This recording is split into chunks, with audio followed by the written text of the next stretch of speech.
Middle of spring as it begins, but in the middle of March Madness. So I'm going to be all over the state.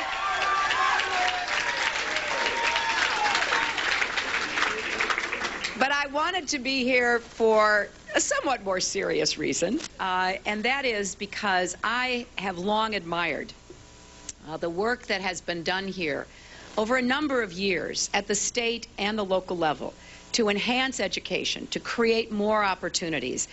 And students here at Wake Tech are getting so much of the benefits of that kind of investment that North Carolina has made over the course of that time. And it really does pay off. So I wanted both to salute and celebrate institutions like Wake Tech, commitments by counties and cities and the state of North Carolina, but to put it into a context of what we need to do now.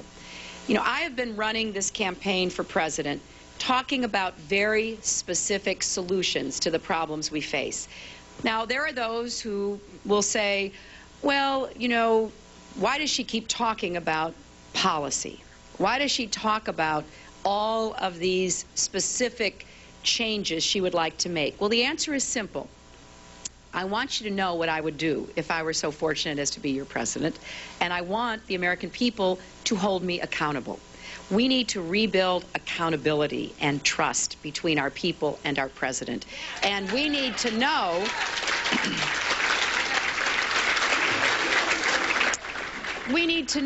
what it is we're voting for, what it is we will get, because this is one of the most important elections that our country has had in a very long time.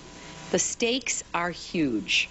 The challenges are serious, but the opportunities are unlimited.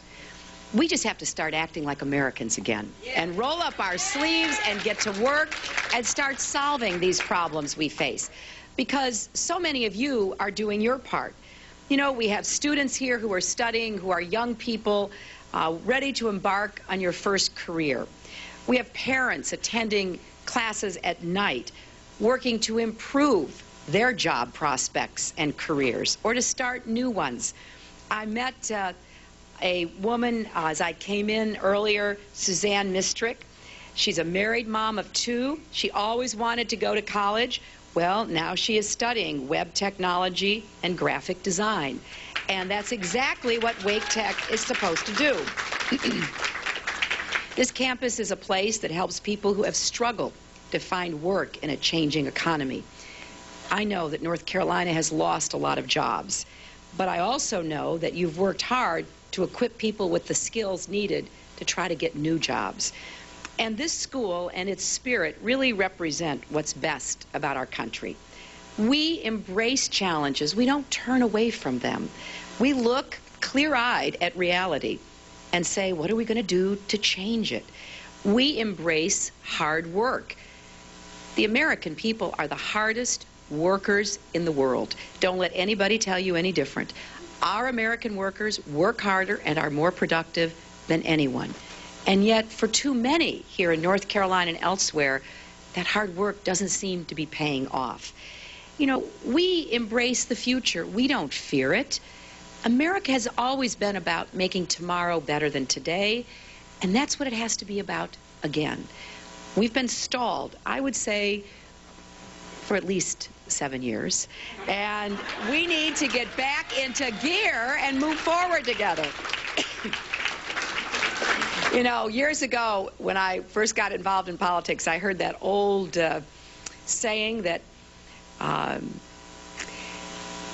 running for office is like driving a car. If you want to go forward, you put it in D. If you want to go backwards, you put it in R.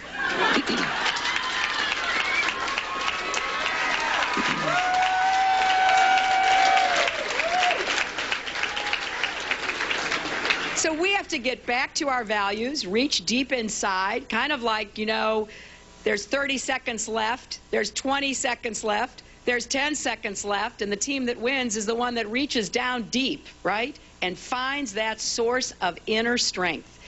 That's what we have to do as Americans.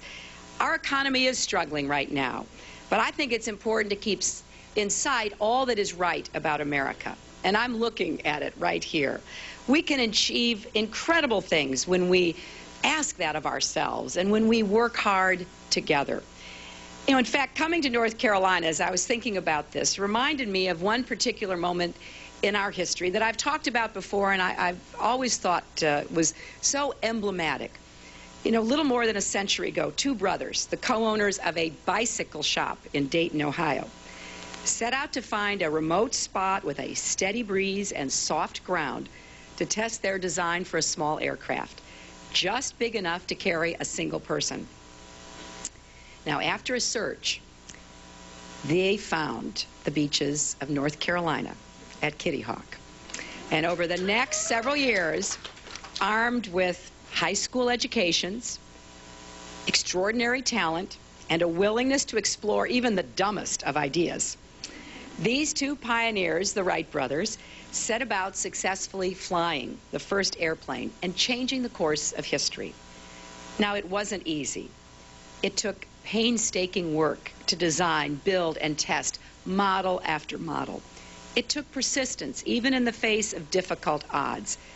And sadly, but perhaps predictably, some of their brave predecessors who invented and flew previous, more primitive models did not survive to share their knowledge. But in the end, after countless designs and test flights, the Wright brothers succeeded. I begin with this story because I think there's such a valuable lesson for us right now in 2008. In our history, we have never let challenges stop us. We have always used our ingenuity, our entrepreneurial spirit, the dynamism of our economy, and we have gone forward. The lesson of the Wright brothers is that Americans can overcome any obstacle, including wrong-headed government policies. Like, for example, tax breaks for oil companies already reaping record-setting profits. Giveaways for drug companies who don't have to negotiate with Medicare for lower prices. Incentives in our tax code for companies to ship jobs overseas. No-bid contracts for companies like Halliburton. Tax cuts for billionaires, free rides for predatory lenders, and a blind eye to firms on Wall Street at the expense of homeowners on Main Street. And who pays the price for these wrong-headed policies? Well, hardworking, middle-class Americans pay the price. You pay the price when your job is shipped overseas and a business pockets a tax advantage. You pay a price when the ones offer lower pay and benefits. You pay the price as we watch the shrinking of jobs that used to support families, so that now so many people are working 2, even 3 jobs to try to make up what they have lost. For example, in North Carolina, jobs in the industries that are growing pay about 11% less than jobs in the industries that are shrinking. You pay the price when you can't afford your health care bills or the college tuition or the mortgage payments, when you have to drain your wallet to fill up your gas tank. Average gas prices are about $3.25 in Raleigh. That's up more than 75 cents from a year ago. And our children pay the price because our government is borrowing billions and billions of dollars from countries like China to pay for these special interest giveaways, to pay for the war in Iraq, to pay for tax cuts for the wealthiest of Americans, instead of making the investments today in infrastructure, manufacturing, education, job training, and innovation that will supply the new jobs of tomorrow. You know, the Bush economy is like a trapdoor. Too many people are one pink slip away, one missed mortgage payment away, one medical diagnosis away from falling through and losing everything. The oil companies, predatory student loan companies, the insurance companies, and the drug companies have had 7 years of a president who stands up for them. I will be a president who stands up for all of you.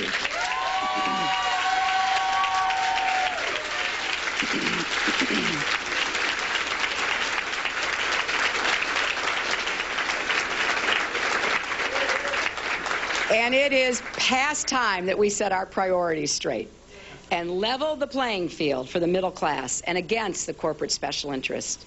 It's time for a president who is ready on day one to be the commander-in-chief of our economy. You know, sometimes the phone rings at 3 a.m. in the White House and it's an economic crisis. And we need a president who is ready and willing and able to answer that call.